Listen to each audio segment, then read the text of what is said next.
여러분, 한때 대한민국을 사로잡았던 90년대 여신 박은영의 환한 미소가 어느 순간 사라졌습니다.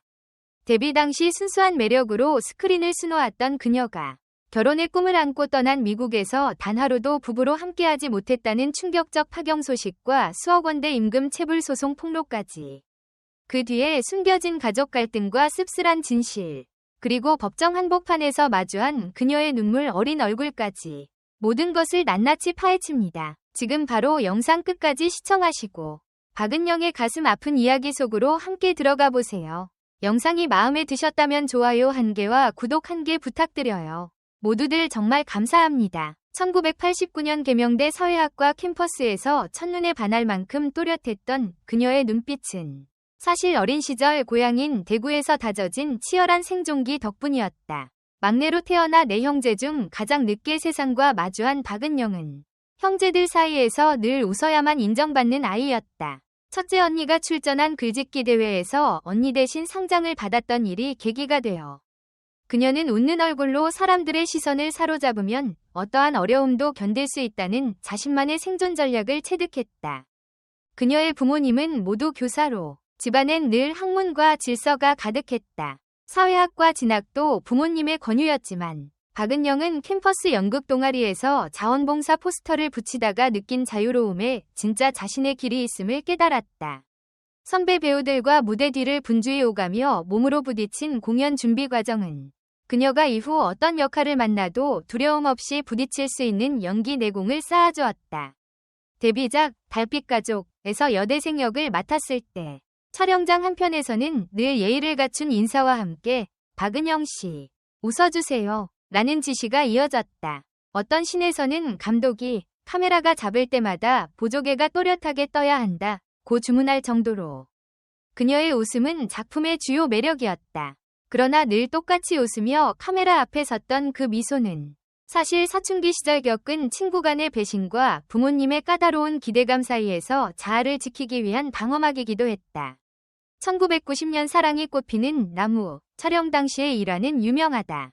그녀는 촬영 전날 연기 공부를 하느라 잠을 3시간밖에 자지 못한 상태였는데 현장 카메라가 돌아가자 이마에 잔주름까지 살아있는 섬세한 표정 연기를 선보이며 스태프들조차 경탄하게 만들었다.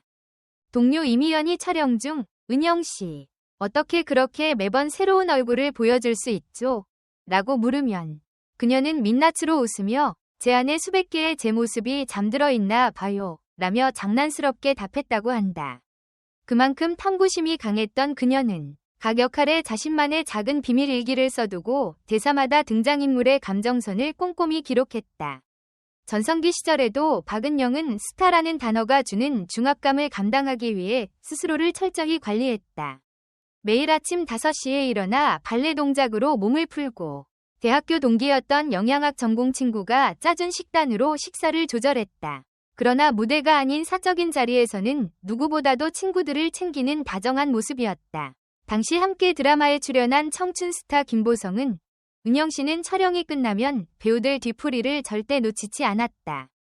오늘 연기 어떤지 솔직하게 말해줘요 라며 오히려 먼저 피드백을 구하는 프로페셔널이었다 고 회상한다. 1994년 1년간 떠난 세계여행도 단순한 방황이 아니었다. 그녀는 인도 뭄바이에서 전통 연극 워크숍에 참여해 우연히 만난 마하라슈트라 지방의 마임 예술가에게서 말없이 표정으로 감정을 전달하는 기술을 전수받았다. 그리고 프랑스 파리에서는 유명 무용수의 지인으로부터 받은 추천으로 작은 소극장에서 오디션 없이 출연해 현지 관객에게 깊은 인상을 남겼다. 이 경험은 이후 한국 영화에서 대사 없이 눈빛만으로 감정을 드러내야 하는 장면을 연기할 때 큰 도움이 되었다. 하지만 2001년 결혼과 동시에 찾아온 파경의 쓰라림은 그녀에게 그 어떤 연기보다 깊고 진한 감정을 선사했다. 신혼여행지에서 곧장 헤어져야만 했던 순간 박은영은 감정이 북받쳐 오르다 현지 호텔 방 한가운데서 눈물을 터뜨렸다. 당장 비행기를 타고 귀국하는 대신 마음을 진정시키기 위해 홀로 파리 세느강가에 머물며 자전거를 타기도 했고 그 경험이 훗날 골목 안 사람들에서 힘들어하는 여주인공의 심경을 오롯이 담아내는 원천이 되었다. 파경 이후 운영하던 수입회사에서도 그녀는 화려한 스타의 흔적을 벗어던지고 철저한 비즈니스 우먼으로 변신했다. 물류부터 통관 절차, 바이어 미팅까지 모든 과정을 직접 챙기며 한 달에 한 번씩 유럽 출장길에 올라야 했지만 대중 앞에 서던 긴장감과는 다른 종류의 스릴을 만끽했다. 매번 파리 샹젤리제 거리를 걸으며 현지 바이어와 협상할 때면 자신이 어느 나라에서나 통하는 존재라는 자부심이 피어올랐다. 연기자로 복귀한 2002년 아침 드라마 골목 안 사람들 위 캐스팅 소식이 들려왔을 때 그녀는 단호히 다시는 예전의 연예계 속성을 따르지 않겠다며 조건을 내걸었다. 촬영 스케줄과 남편과의 통화 시간을 지나치게 겹치지 않게 해달라는 요청이었다. 그러나 제작진 입장에서는 톱스타의 고집이 곧 제작 차질을 의미했기에 결국 그녀는 단 한 시즌만 참여하고 하차해야 했다.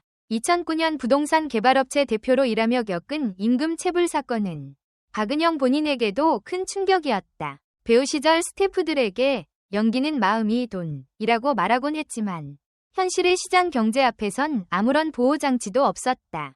법정에서 증언하던 그녀의 목소리는 떨렸지만 그 안엔 당당한 한 사람의 근로자로서의 단단한 의지가 숨겨져 있었다. 그녀의 은둔 생활은 결코 포기가 아니었다. 흘러간 과거에 매몰되기보다는 스스로의 상처를 치유하고 새로운 자아를 찾아가는 과정이었다. 여러 차례 주변에서는 방송 복귀 제의가 들어왔지만 박은영은 단호히 거절하며 이제는 내가 아닌 내 이야기를 하고 싶다고 밝혔다. 그 말처럼 그녀는 이미 스크린 위의 픽션을 넘어 현실의 소리를 전하는 내레이션 작가로서의 길을 모색 중이다. 그리고 그 감정일기 한 장 한 장을 펼칠 때마다 우리는 눈부셨던 박은영의 전성기 뒤에 감춰진 인간적인 고뇌와 끊임없는 자기 성찰의 흔적을 마주하게 됩니다. 아련한 첫사랑의 떨림이 적힌 구절 옆에는 아직 다듬어지지 않은 설렘과 두근거림이 오롯이 살아 숨쉬고 있고 무대 위 화려한 조명 아래서 느꼈던 순간의 전율은 어떤 문장에도 담을 수 없었던 미묘한 떨림으로 기록되어 있습니다. 이어지는 파경의 절망을 노트에 토해내던 손글씨에는 한 사람의 배우이자 여성으로서 겪어야만 했던 깊은 상처와 외로움이 고스란히 묻어나 마치 우리 모두의 가슴 한켠을 먹먹하게 만듭니다. 법정의 냉기가 손끝을 얼얼하게 만든 그날의 기합마저도 일기장 페이지마다 잔상처럼 새겨져 있어 그녀가 직접 마주해야 했던 현실의 무게를 생생하게 전합니다. 그런데도 마지막 장을 덮기 전 그녀는 다시 일어서려는 의지를 몇 번이고 글귀 사이에 고백합니다. 이는 단순한 희망 고문이 아니라 수많은 시련 속에서도 스스로를 다독이며 앞으로 나아가고자 했던 한 인간의 뜨거운 욕망이었을 것입니다. 어쩌면 그 기록들은 단지 과거를 회상하는 용도가 아니라 앞으로 펼쳐질 그녀의 새로운 여정을 비추는 등불과도 같습니다. 빛나는 스타였지만 스스로를 감춰야 했던 순간들을 용기 있게 꺼내어 보인 박은영의 일기는 결국 우리에게 진실하고 다채로운 삶의 의미를 일깨워줍니다. 그렇게 그녀의 이야기는 종결되지 않고 조용히 그러나 분명한 울림으로 지금 이 순간에도 계속되고 있습니다. 댓글 섹션에 여러분의 의견을 남겨주세요. 영상을 끝까지 시청해주셔서 진심으로 감사드립니다. 앞으로도 더욱 재미있고 좋은 콘텐츠로 찾아뵙겠습니다. 좋아요와 구독, 알림 설정도 잊지 마세요. 다음 영상에서 만나요.